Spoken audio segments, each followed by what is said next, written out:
The nail through the envelope had split the paper clean down the middle, and Yates Vaughn stared at it like it was a rattlesnake coiled to strike, his heart hammering against his ribs as the September wind of 1878 whipped dust devils across the churchyard in Clifton Hill, Missouri.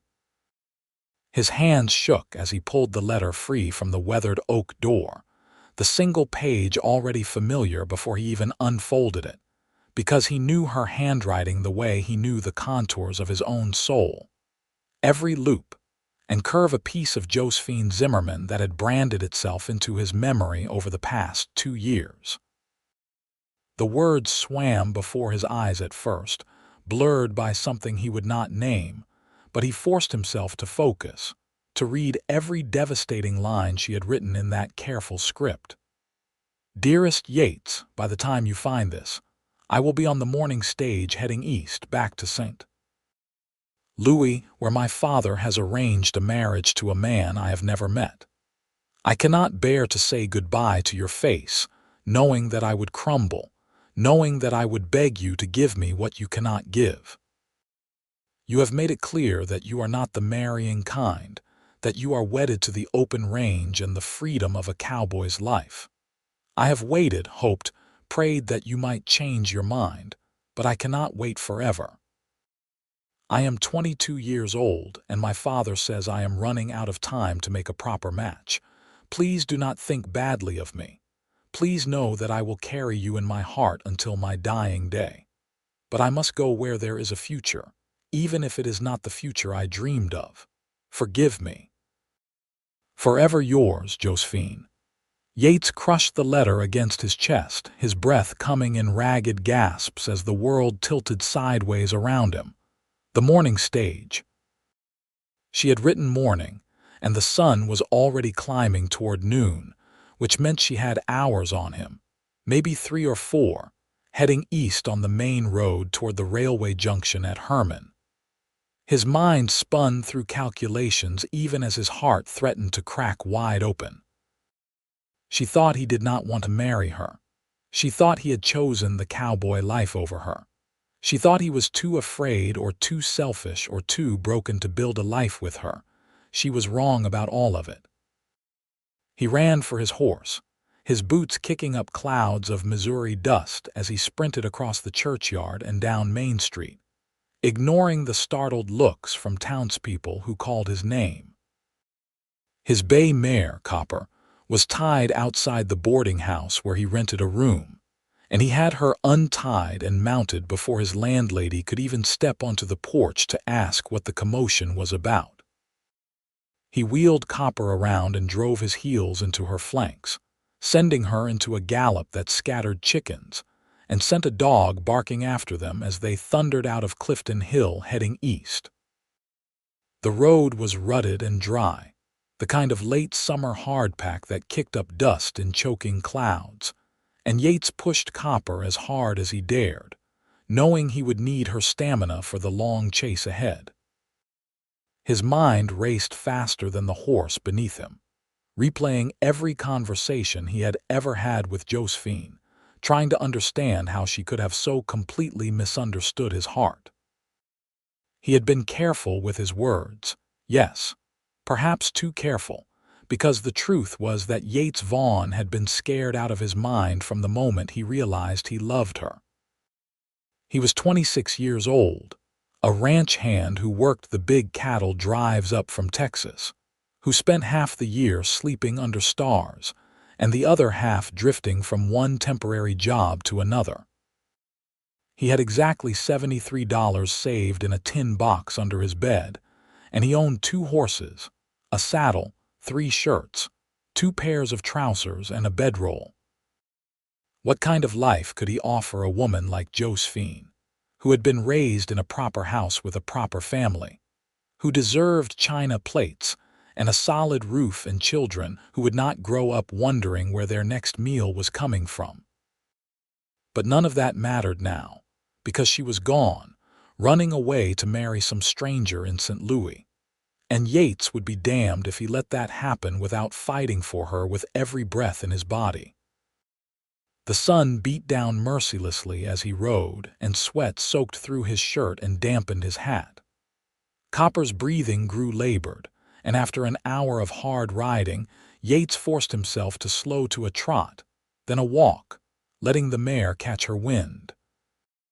He scanned the road ahead, looking for any sign of the stage, but the Missouri landscape stretched out in rolling hills covered with oak and hickory, the road disappearing into tree-shaded hollows before climbing up into the bright sunshine again. He stopped at a creek to let Copper drink and to splash water on his own face, and as he crouched by the stream, the letter still clutched in his hand, he thought about the first time he had seen Josephine Zimmerman. It had been a church social, of all places, one of those Sunday afternoon gatherings where the whole town came together for food and music and dancing. Yates had only gone because his boss at the time, old Frank Morrison, had insisted that all the hands make an appearance to show the town that cowboys could be respectable when they wanted to be. Yates had been standing by the punch bowl, feeling awkward in his clean shirt and trying to figure out how soon he could politely leave, when she had walked up to him and said, "You look like you would rather be anywhere else in the world right now." Her eyes had been dancing with amusement, green as spring grass, and her dark hair had been pinned up in some complicated style that made her look elegant and untouchable. But her smile had been warm and real, and before Yates could think of a clever response, he had simply told her the truth. "I do not know how to dance, and I am terrified someone is going to ask me." She had laughed, a genuine sound of delight, and said, "Well then, would you like to take a walk instead? I find these gatherings rather stifling myself." And just like that, she had taken his arm and led him away from the crowd, and they had walked down to the river and talked for 2 hours about everything and nothing. And Yates had known, even then, that he was in terrible danger of losing his heart completely. After that, they had found ways to be together whenever Yates was in town. He would take her on buggy rides into the countryside, and they would have picnics by the river, and she would read poetry to him while he whittled small animals from pieces of wood. She told him about her dreams of traveling, of seeing mountains and oceans, and he told her about the cattle drives, about sleeping under stars so thick you felt like you could reach up and scoop them out of the sky like water. She never once made him feel like he was less than her, even though her father owned the general store and her family went back 3 generations in Clifton Hill. But as the months turned into a year, and then 2 years, Yates had felt the weight of expectation growing heavier. People in town started talking about when the wedding would be, and Josephine's father had stopped being friendly and started looking at Yates with cold assessment, as if measuring him against some standard and finding him wanting.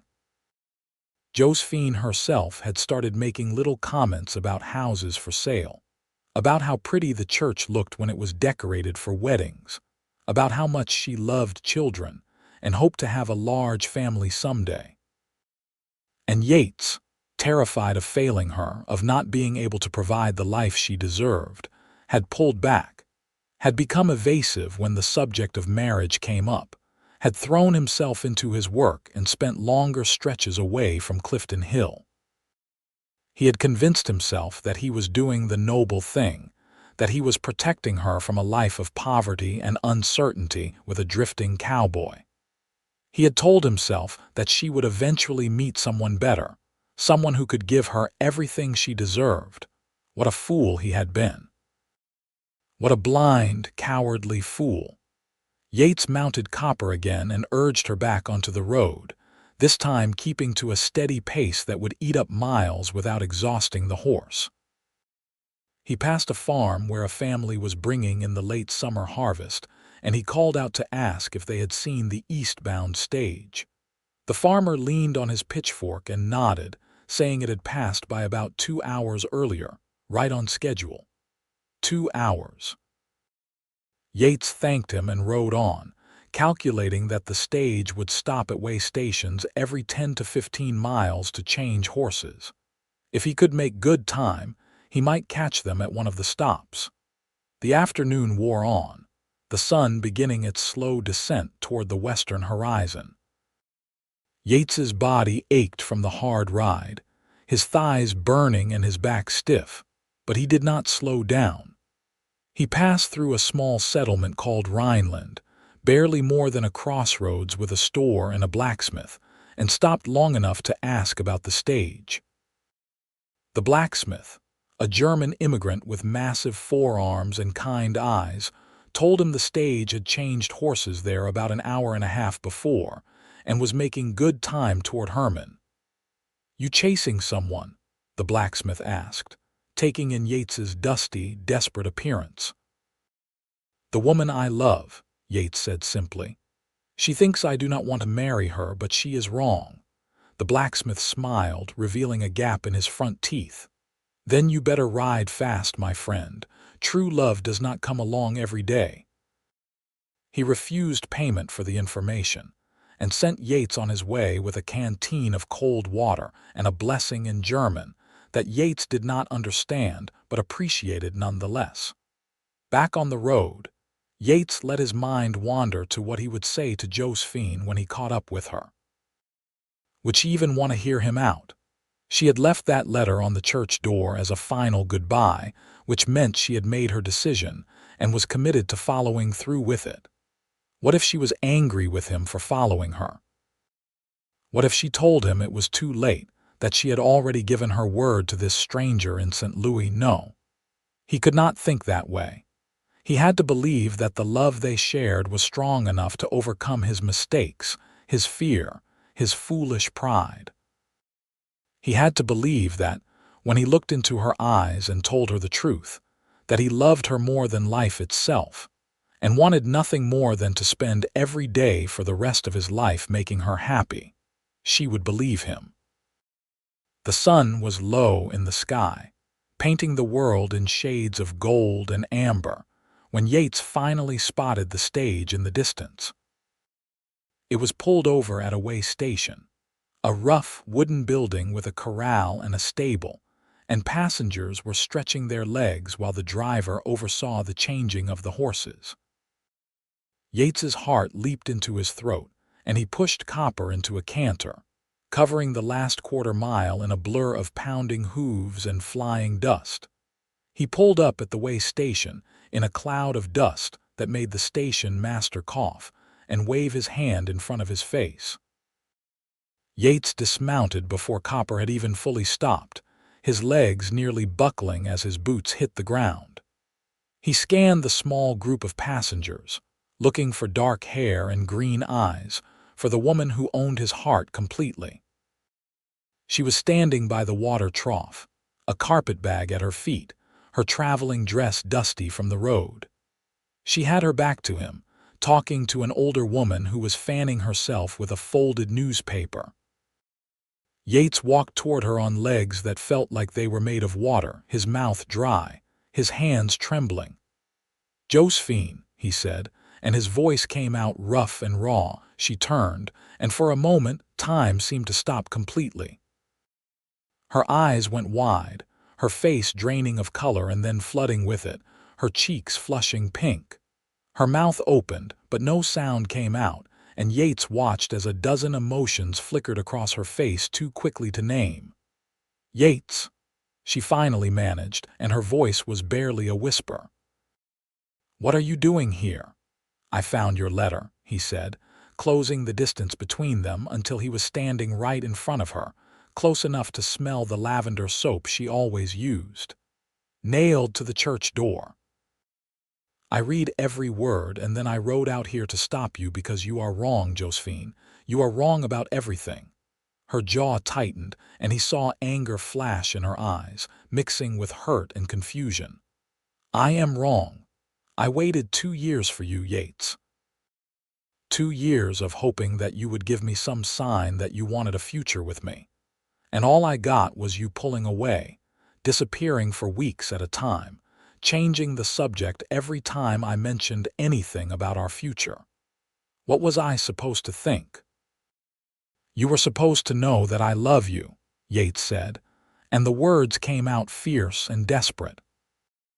"You were supposed to know that I think about you every minute of every day, that I cannot sleep at night because all I see when I close my eyes is your face, that I would walk through fire and swim through oceans and fight every man between here and California if it meant spending one more day with you." Josephine shook her head, tears spilling down her cheeks now. "Then, why did you never say that? Why did you never ask me to marry you? Why did you make me feel like I was just a diversion for you, something to pass the time when you were in town?" "Because I was scared," Yates said, and the admission felt like it was being torn from his chest. "Because I am a cowboy with nothing to offer you except hard work and uncertain prospects. Because you deserve a man who can give you a proper home and a stable life, not someone who lives out of a bedroll and wonders sometimes where his next job is coming from. Because I could not stand the thought of you waking up one day and realizing you had married beneath you, that you had thrown your life away on someone who could never give you what you deserved." The older woman who had been standing nearby cleared her throat and moved away, giving them privacy, and the stage driver called out that they would be leaving in 5 minutes. Josephine ignored him, her eyes locked on Yates's face, searching for something. "You think I care about those things?" she said, and her voice broke. "You think I want a fancy house and a husband with money in the bank more than I want you? Yates, I fell in love with you because of who you are, not what you have. I do not care if we live in a one-room cabin or a tent on the prairie. I do not care if we have to work hard and save every penny. All I have ever wanted is to be with you, to build a life together, whatever that life looks like." Yates felt something inside him crack and break open, years of fear and self-doubt flooding out all at once. He reached for her hands, gripping them tightly, and when he spoke, his voice was thick with emotion. "Then do not get on that stage. Do not go to St. Louis to marry some stranger. Stay here with me, marry me. I know I should have asked you a long time ago. I know I have wasted 2 years we could have spent as husband and wife, but I am asking you now, Josephine Zimmerman. Will you marry me? Will you take a chance on a cowboy who loves you more than anything in this world?" Josephine stared at him, fresh tears streaming down her face, and for a terrible moment, Yates thought she was going to say no, that he had waited too long and she had moved on in her heart. But then she was nodding, her head bobbing up and down as sobs shook her shoulders, and she pulled her hands free from his only to throw her arms around his neck. "Yes," she gasped against his shoulder. "Yes, yes, you stubborn, impossible man, I will marry you. I would have married you 2 years ago if you had only asked. I would have married you the day we met if such things were possible." Yates wrapped his arms around her and held her so tightly he was afraid he might hurt her, but she did not complain, just clung to him as if she was afraid he might disappear like smoke. Around them, the other passengers were watching with undisguised interest, and the stage driver was shaking his head with a rueful smile. "Miss, are you boarding or not?" the driver called out. "We need to get moving if we are going to make Herman by nightfall." Josephine pulled back just enough to look at the driver. "I am not boarding," she said, her voice steady despite the tears on her face. "I am staying here with him." She turned back to Yates and smiled, a radiant expression that made his heart stutter in his chest. "I am staying with you." The driver shrugged, clearly having seen stranger things in his years of driving stage routes, and called for the passengers to board. The older woman who had been standing with Josephine earlier gave them a warm smile as she climbed back into the stage, and within minutes, the coach was rolling away in a cloud of dust, heading east without the woman Yates loved. They stood there in the fading light, holding each other, and Yates could not quite believe this was real. He had ridden out here expecting a fight, expecting to have to convince her, expecting possibly to fail. But she had said yes.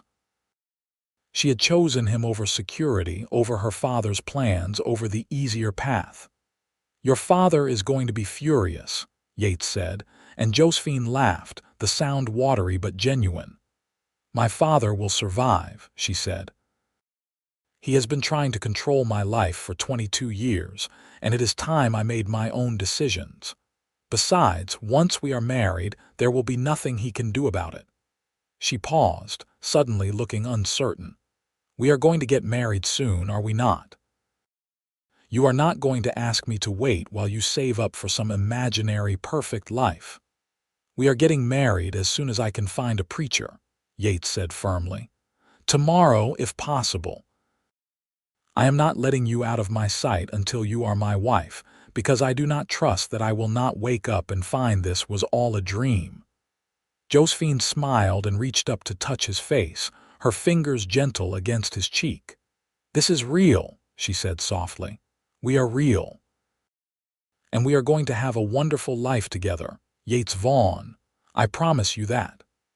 The way station master, a grizzled man with a tobacco-stained beard, approached them with Josephine's carpetbag in hand.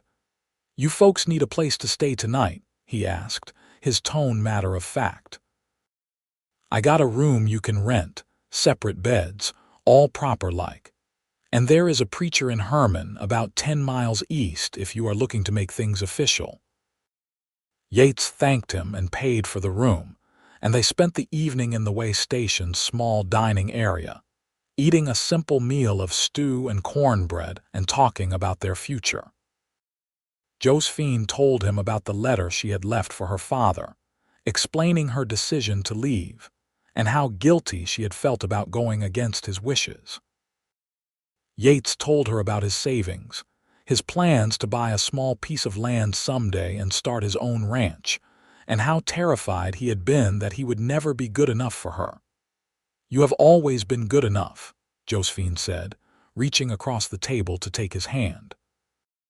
"The problem was never you, Yates. It was that you could not see yourself the way I see you. You are good and honest and hardworking. You are kind to animals and children. You make me laugh and you make me think, and you make me feel like I am the most important person in the world when you look at me. What more could I possibly want?" They talked late into the night, making plans and dreaming out loud about the life they would build together. Josephine said she wanted at least 4 children, maybe more, and she wanted to learn how to ride horses properly so she could go on cattle drives with him if he wanted company. Yates said he wanted to build her a house with a big kitchen and a porch where they could sit in the evenings and watch the sunset, and he wanted to give her a life where she never had to worry about money or security. When they finally retired to the room the way station master had prepared, true to his word, there were 2 narrow beds separated by a respectable distance. Yates lay awake for a long time, listening to Josephine's breathing slow and deepen as she fell asleep. He thought about how close he had come to losing her, how his fear and pride had nearly cost him everything that mattered. He made a silent promise to himself, and to her, that he would never let fear rule his decisions again, that he would always choose love and courage over safety and comfort. The next morning they rode east to Herman, Josephine sitting in front of Yates on Copper's back, her carpetbag tied to the saddle. The morning was crisp and beautiful, the September air carrying just a hint of the autumn to come, and the Missouri countryside rolled past in waves of green and gold. Josephine leaned back against Yates's chest, and he wrapped one arm around her waist, holding her secure while he guided Copper with the other hand. Herman was a bustling town, much larger than Clifton Hill, with a strong German influence visible in the architecture and the signs on the shops. They found the church easily enough, a pretty white building with a tall steeple, and inside they found Reverend Schmidt, a jovial man with wire-rimmed spectacles and a thick accent. "You want to be married today?" he asked, looking between them with raised eyebrows. "This is rather sudden, yes." Yates and Josephine exchanged glances, and then Josephine smiled and said, "We have been courting for 2 years, Reverend. The only thing sudden about this is that we finally came to our senses." The Reverend laughed and agreed to perform the ceremony, though he insisted they needed witnesses. He sent his wife to fetch 2 neighbors, a middle-aged couple who came willingly and stood with broad smiles as Reverend Schmidt led Yates and Josephine through their vows. Yates had never been a man of many words, but when it came time to promise to love and honor and cherish Josephine for the rest of his life, the words came easily, flowing from his heart without hesitation. He looked into her green eyes and saw his entire future reflected back at him. And when the Reverend pronounced them husband and wife, Yates kissed her with a passion that made the witnesses laugh and applaud. They spent their wedding night in a small hotel in Herman, in a clean room with a real bed and lace curtains on the windows.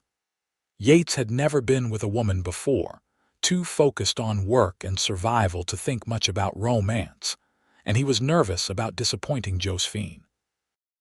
But she was patient and gentle with him, guiding him with soft words and softer touches, and when they came together as husband and wife, it felt like the most natural thing in the world, like 2 pieces of a puzzle finally sliding into place. Afterward, they lay tangled together in the sheets, talking in whispers about everything and nothing, and Yates marveled at the fact that this was his life now, that he got to fall asleep next to this woman every night for the rest of his days. The next morning, they began the journey back to Clifton Hill, knowing they would have to face Josephine's father and deal with the consequences of their hasty marriage. Yates was not looking forward to that confrontation, but he was not afraid of it either. Josephine was his wife now, and he would stand between her and anything that threatened her happiness, even if that threat came from her own family. They arrived in Clifton Hill just after noon, and the news of their return spread through the small town like wildfire. By the time they reached the general store, a crowd had gathered, and Josephine's father, Walter Zimmerman, was standing on the porch with his arms crossed and his face like a thundercloud. "Josephine Elaine Zimmerman," he said, his voice cold and hard. "What have you done?" "It is Josephine Vaughn now, father," she said, squeezing Yates's hand as she spoke. "Yates and I were married yesterday in Herman. I know this is not what you wanted, but it is what I want, and I am asking you to respect my choice."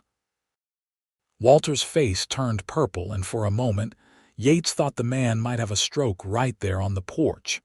But then Walter's wife, Margaret, pushed past him and hurried down the steps to embrace her daughter. "Oh, Josephine," Margaret said, tears streaming down her face. "I was so worried when I got your letter. I thought we had lost you." She pulled back to look at her daughter, then turned to Yates with a measuring look. "You married my daughter?" "Yes, madam," Yates said, meeting her eyes steadily. "And I intend to spend the rest of my life making her happy and keeping her safe. I know I am not the son-in-law you hoped for, but I love Josephine more than anything, and I will work every day to be the husband she deserves." Margaret studied him for a long moment, then nodded slowly. "I believe you," she said simply. She turned back to her husband, who was still standing on the porch looking furious. "Walter, come down here and meet your son-in-law. Our daughter is married, and we can either accept that with grace or drive them away with anger. I know which choice I am making." Walter Zimmerman was not a man who gave in easily, and it took several tense minutes of conversation before he finally, grudgingly, shook Yates's hand and welcomed him to the family.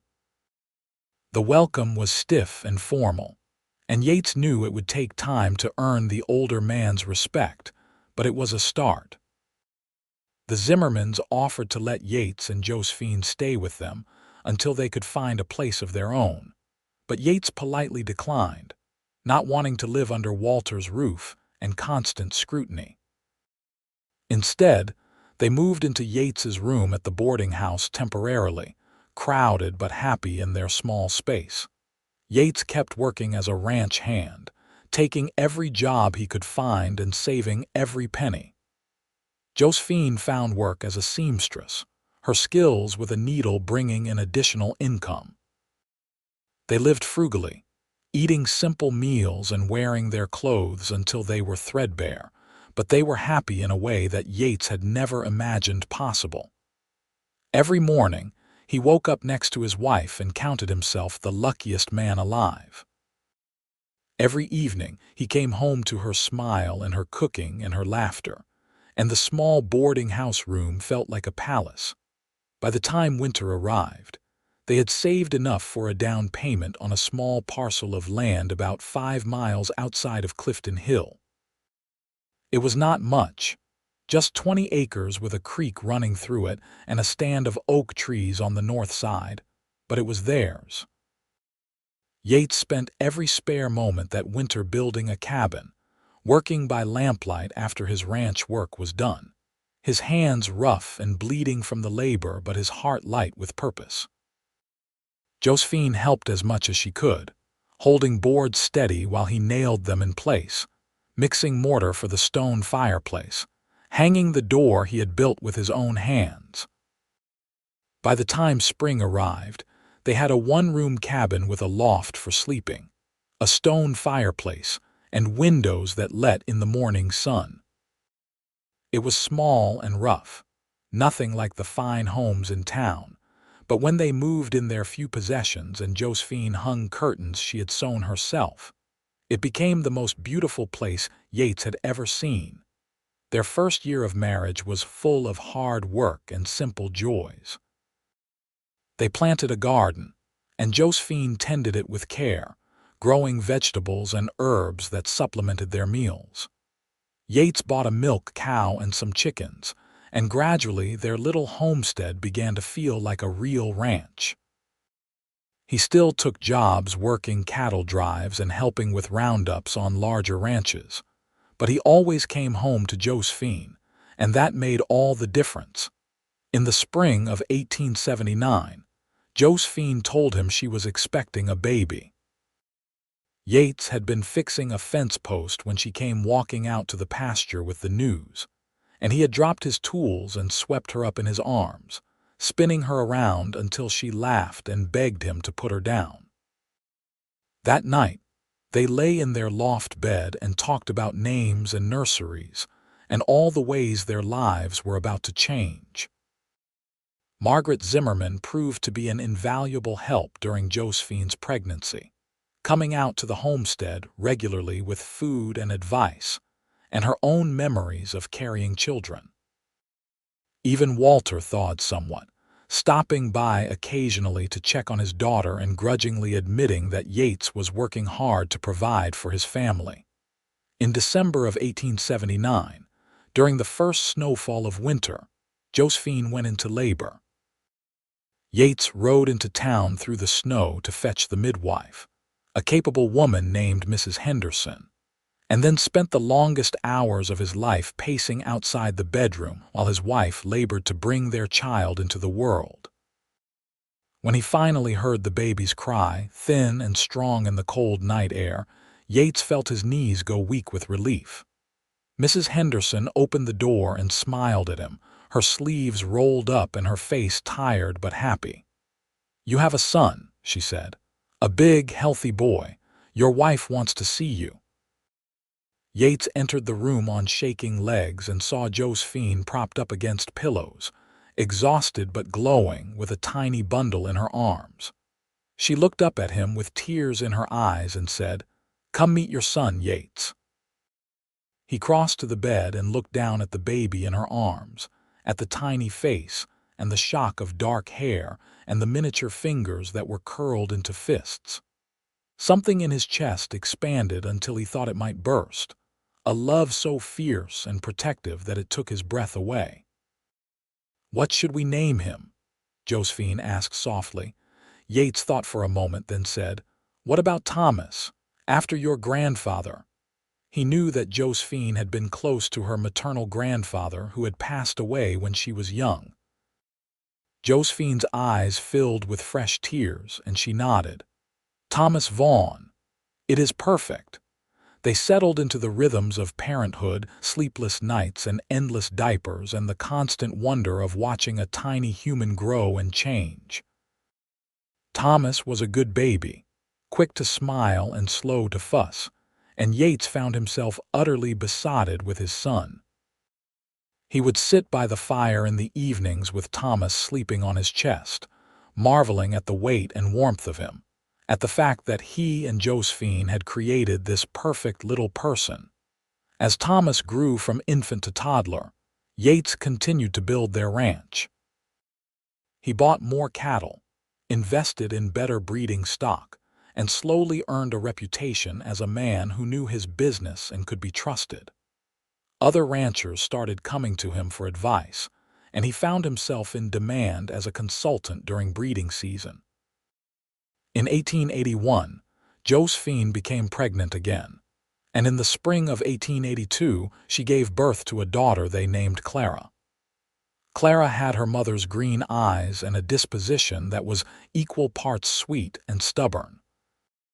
Thomas, now 2.5, was fascinated by his baby sister and wanted to help with everything, though his help often created more work than it saved.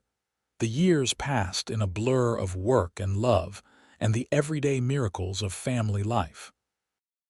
Thomas learned to ride almost before he could walk, following his father around the ranch on a patient old pony that Yates had bought specifically for teaching children. Clara proved to have a gift for animals, able to calm even the most skittish horse with her gentle touch and soft voice. In 1884, they welcomed another son, whom they named Samuel, and in 1886, another daughter named Rose. Their small cabin had long since been expanded, with 2 additional rooms and a proper kitchen that was Josephine's pride and joy. The 20 acres had grown to 100 through careful purchases from neighboring properties, and the Vaughn Ranch was now one of the most prosperous in the area. Walter Zimmerman, who had finally accepted that his daughter had made a good choice in marrying Yates, became a regular visitor to the ranch, teaching his grandchildren to read and bringing them peppermint sticks from his store.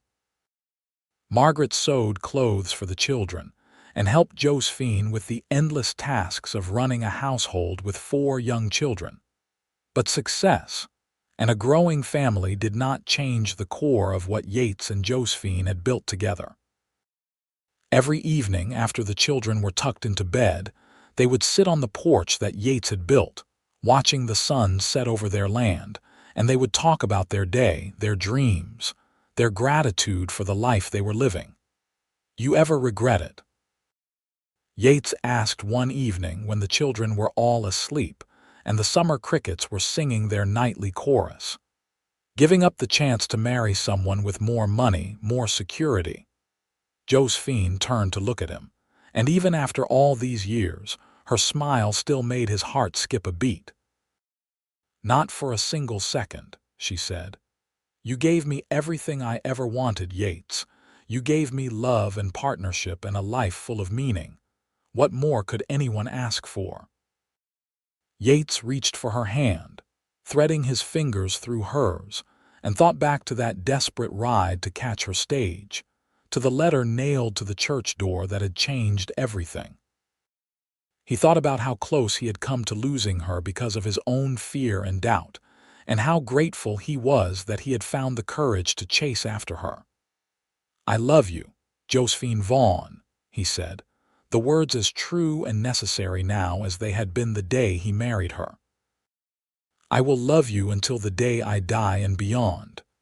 "And I love you," she said, leaning her head against his shoulder.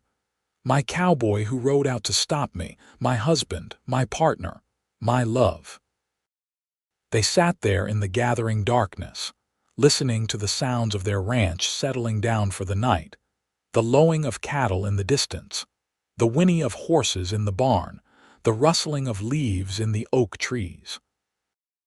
Inside the house, their children slept safely in their beds, dreaming whatever dreams children dream.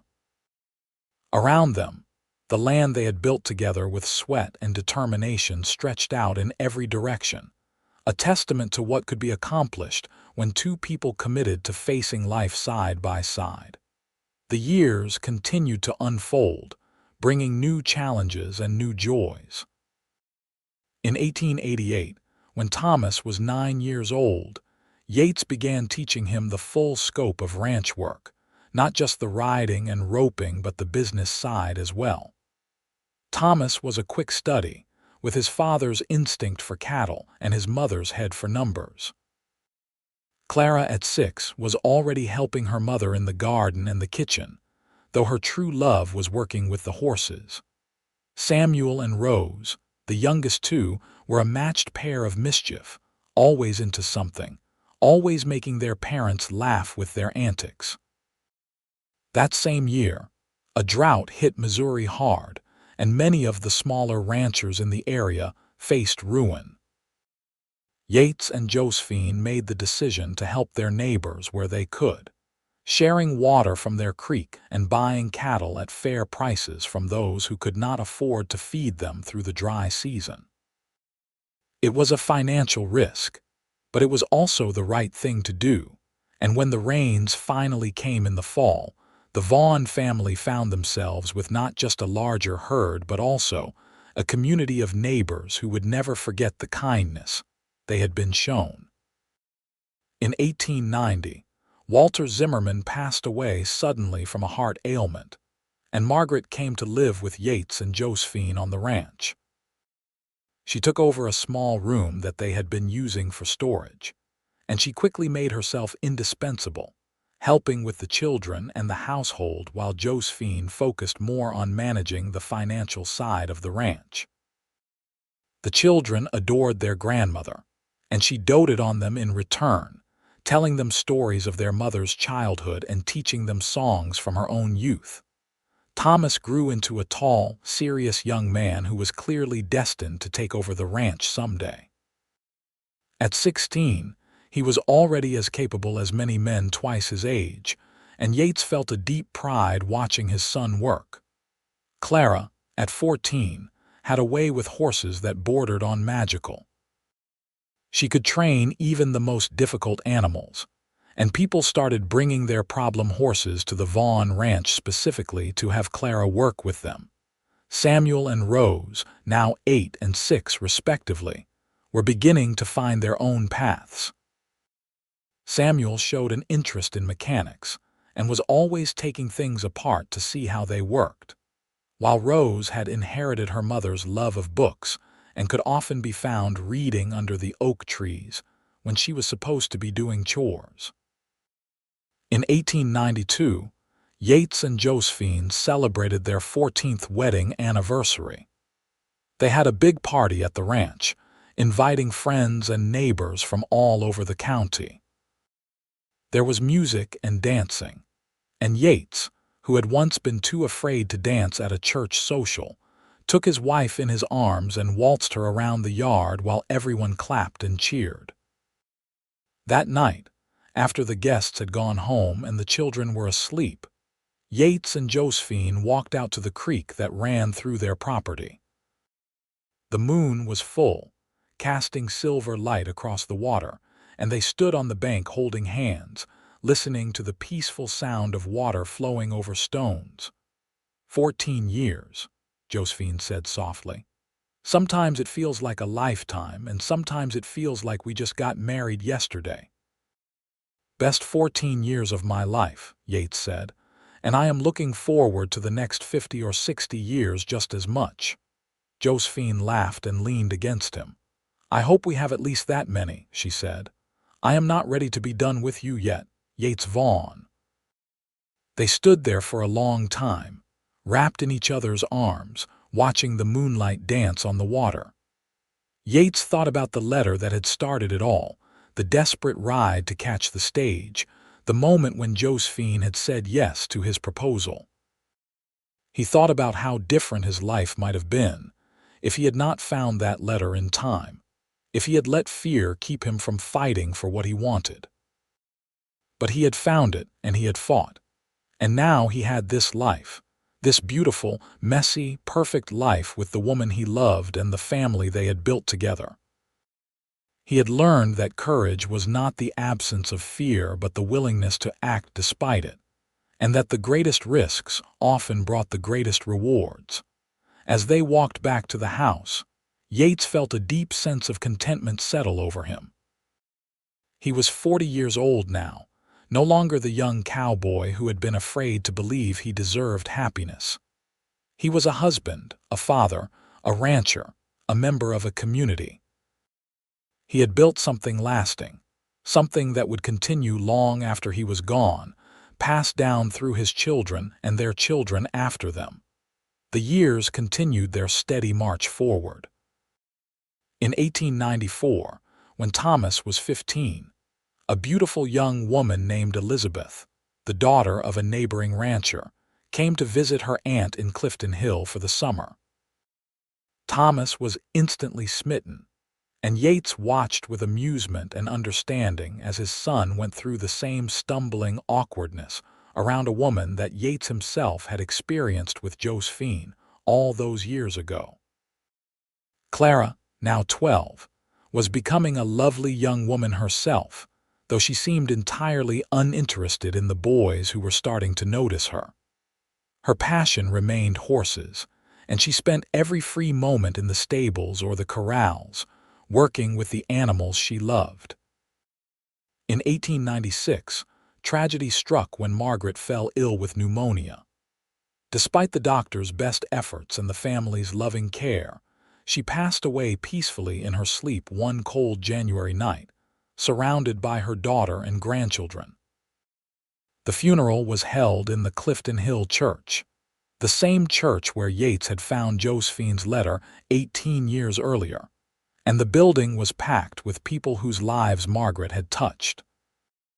Josephine grieved deeply for her mother, and Yates held her through the worst of it, just as she had held him through his own moments of darkness over the years. They leaned on each other, as they always had, and slowly the sharp edges of grief softened into bittersweet memories and gratitude for the years they had been given. Life continued, as it always does. Thomas married Elizabeth in 1898, in a ceremony that was held on the Vaughn ranch under the oak trees where Yates and Josephine had spent so many evenings. It was a beautiful wedding, filled with joy and promise, and Yates felt the circle of life continuing as he watched his son pledge his love to his new bride. A year later, in 1899, Clara met a young veterinarian named Dr. Marcus Sullivan, who had recently set up practice in Herman. Marcus shared Clara's love of animals and was deeply impressed by her natural gift for working with horses. Their courtship was swift but genuine, and they were married in the spring of 1900. Clara moved to Herman but visited the ranch regularly, often bringing Marcus with her to consult on difficult cases involving livestock. Thomas and Elizabeth gave Yates and Josephine their first grandchild in 1900, a baby girl they named Charlotte. Yates, now 48 years old, found himself marveling at the miracle of holding his grandchild in his arms, at the continuation of the family line that he and Josephine had started with their own leap of faith all those years ago. Samuel, who had always been interested in how things worked, left home in 1901 to attend a technical school in St. Louis, where he studied engineering and mechanics. Rose, who loved books and learning, began working as a teacher at the small schoolhouse in Clifton Hill, delighting in the opportunity to share her love of reading with the next generation of children. In 1902, Yates and Josephine celebrated their 24th wedding anniversary. They took a trip, just the two of them, to St. Louis, the city where Josephine had been meant to marry a stranger instead of following her heart. They stayed in a fancy hotel, ate in fine restaurants, and saw a theatrical performance. But the best part of the trip was simply being together, having time to focus on each other without the demands of the ranch and family pulling at their attention. On their last night in St. Louis, as they walked along the Mississippi River in the warm summer evening, Josephine said, "Do you ever wonder what would have happened if you had not found my letter that day? If I had actually made it to St. Louis and married that man my father had chosen?" Yates pulled her close and kissed her temple. "I try not to think about it," he admitted, "because the thought of a world where you are not my wife is too painful to contemplate. But I am grateful every day that I did find that letter, that I had the courage to ride after you, that you said yes when I asked you to marry me." "I would have said yes if you had asked me the day we met," Josephine said, echoing the words she had spoken so many years ago when he proposed. "I knew, even then, that you were the one I was meant to spend my life with." They returned to the ranch renewed and refreshed, ready to face whatever the future might bring. The ranch continued to prosper under their management and Thomas's increasingly skilled leadership. More grandchildren arrived from both Thomas and Clara, filling the ranch with the laughter and chaos of young ones.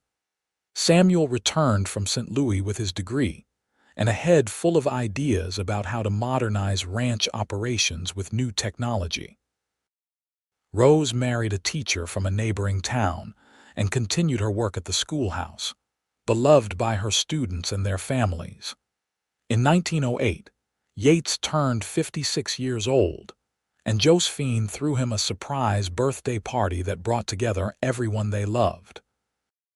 The ranch was packed with family and friends, with children running everywhere and food covering every available surface. As Yates stood on his porch, looking out at the gathered crowd, at his children and grandchildren, at the land he had built into something lasting, he felt a profound sense of accomplishment and joy. Josephine came to stand beside him, her hair now streaked with silver but her green eyes as bright as ever. She slipped her hand into his, and they stood together watching the celebration, the same way they had stood together through everything else life had thrown at them. "We did good, didn't we?"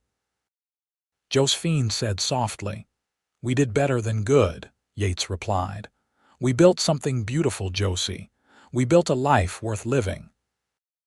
She leaned her head against his shoulder, and they stood there in comfortable silence. Two people who had taken a chance on love 30 years ago and had never regretted it for a single moment.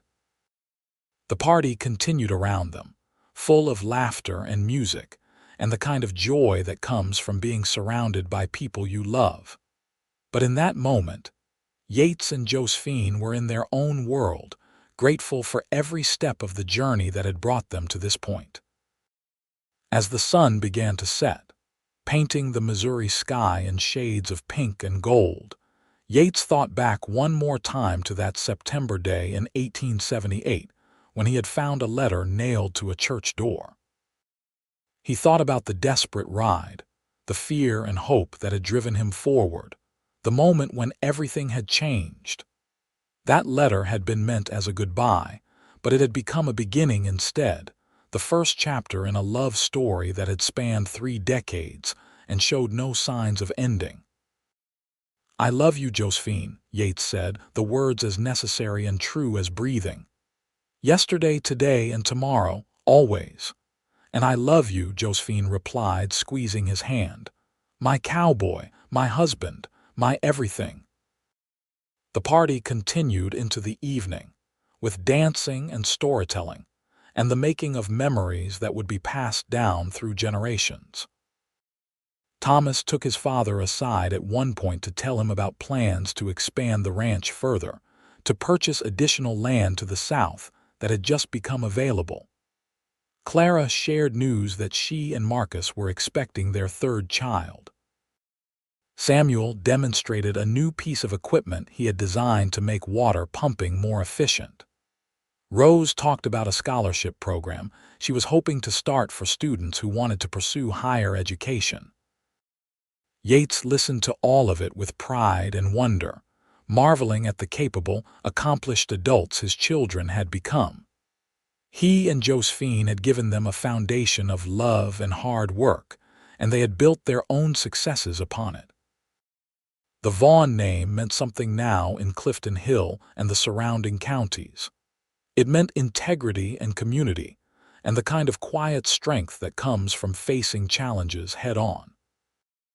As the years rolled forward into the 1910s, Yates and Josephine gradually stepped back from the day-to-day operations of the ranch, letting Thomas take over more of the management while they enjoyed their role as grandparents and elders of the family.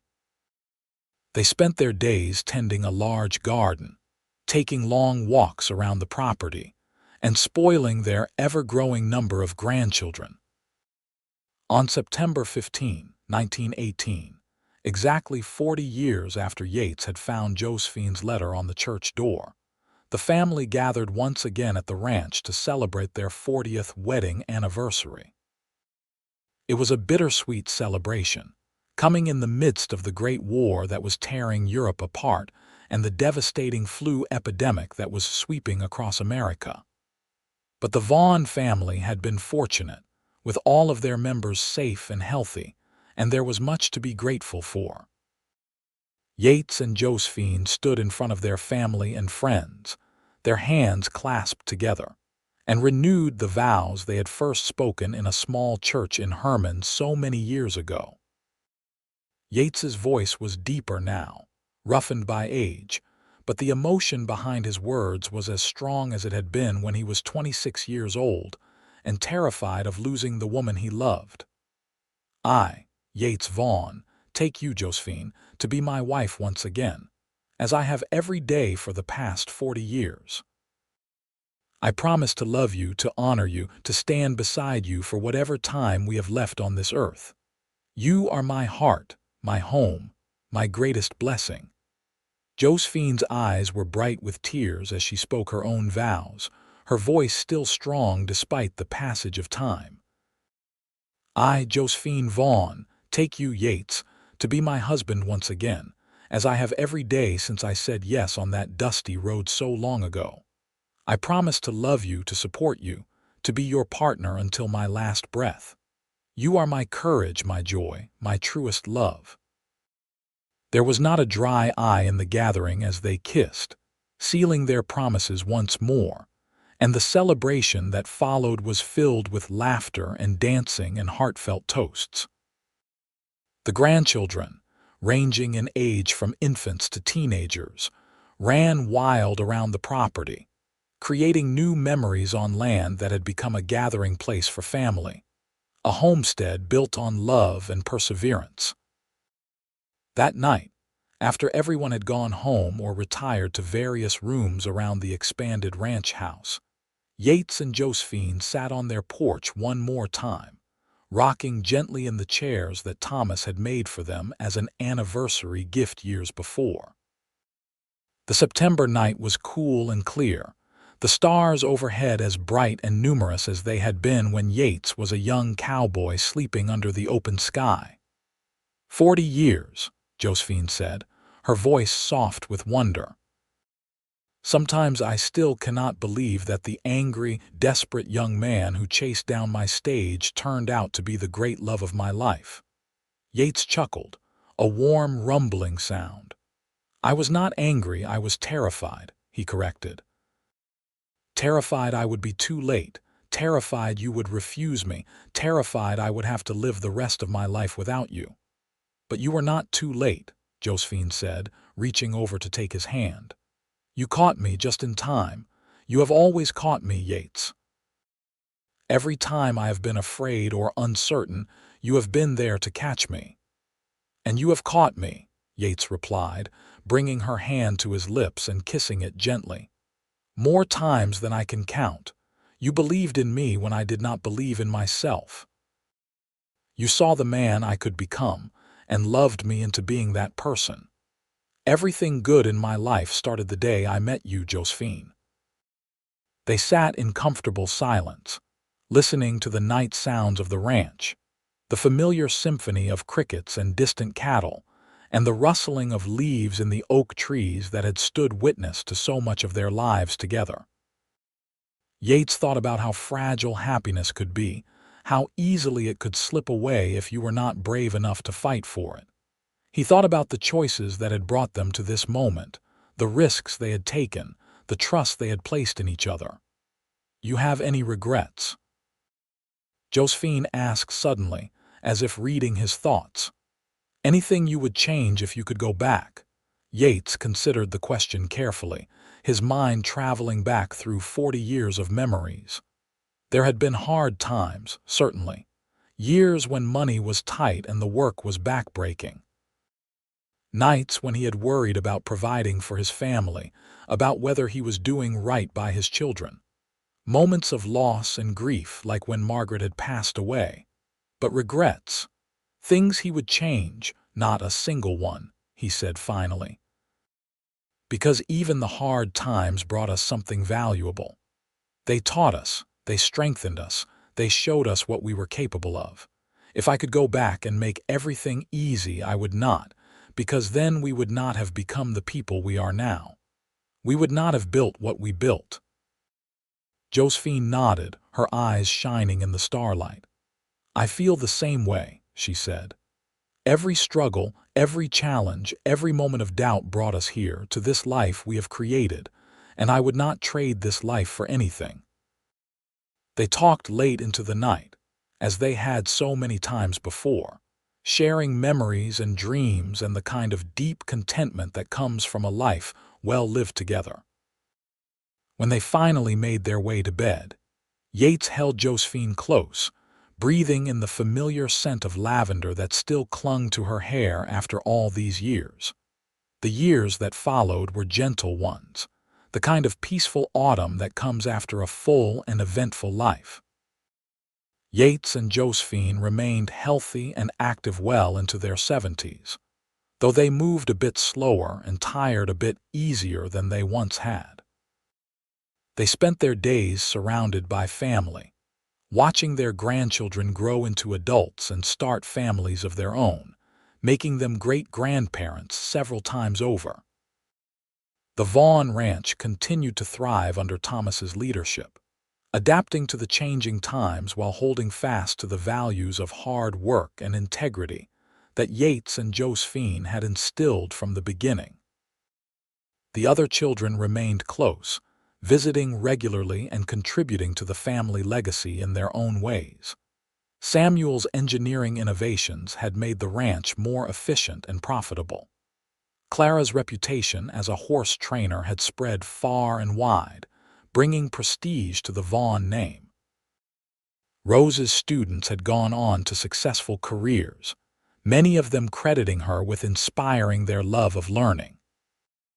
In the spring of 1928, as Yates approached his 76th birthday and Josephine her 72nd, they took one final walk together around the property that had been the center of their lives for so many years. They moved slowly, arm in arm, pausing frequently to rest and to remember. They stopped by the creek where Yates had proposed all those years ago, where they had stood under the moonlight celebrating their 14th anniversary. They walked through the pastures where their children had learned to ride, where cattle still grazed peacefully. They rested under the oak trees where so many family celebrations had taken place, where Thomas had married Elizabeth, where they had renewed their vows on their 40th anniversary. "I cannot imagine a more beautiful life," Josephine said as they stood looking out over the land they had built together. "Thank you, Yates, for having the courage to chase after me, for not letting me go." "Thank you for saying yes," Yates replied, his arm tightening around her waist. "Thank you for choosing me, for believing in me, for being my partner in this great adventure." They made their way slowly back to the house, where a family dinner was waiting. The house was full of children and grandchildren and great-grandchildren. Multiple generations gathered under one roof, all of them connected by the love that Yates and Josephine had kindled 50 years before with a desperate ride and a heartfelt proposal. As Yates looked around the crowded table, at the faces young and old, at the laughter and conversation and love that filled every corner of the room, he felt a profound sense of peace. This was his legacy, not just the land and the ranch, but the family, the connections, the love that would continue long after he and Josephine were gone. They had started with nothing but faith in each other, and they had built something that would endure for generations. That night, as they prepared for bed, Josephine suddenly stopped and turned to Yates with tears in her eyes. "I need you to know," she said, her voice trembling slightly, "that finding you, choosing you, building this life with you was the best decision I ever made.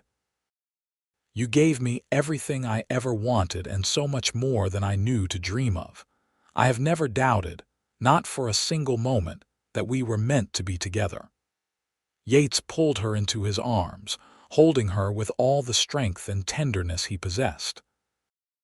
"And you gave me a life I never thought I deserved," he said, his own voice thick with emotion.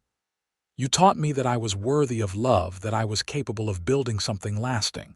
You are my everything, Josephine, yesterday, today, and always." They held each other for a long time, two people who had weathered 50 years together and emerged stronger and more devoted than ever. When they finally climbed into bed, they fell asleep wrapped in each other's arms, just as they had on their wedding night so many decades before. Yates Vaughn passed away peacefully in his sleep on a warm June morning in 1928, with Josephine holding his hand and their family gathered around his bed.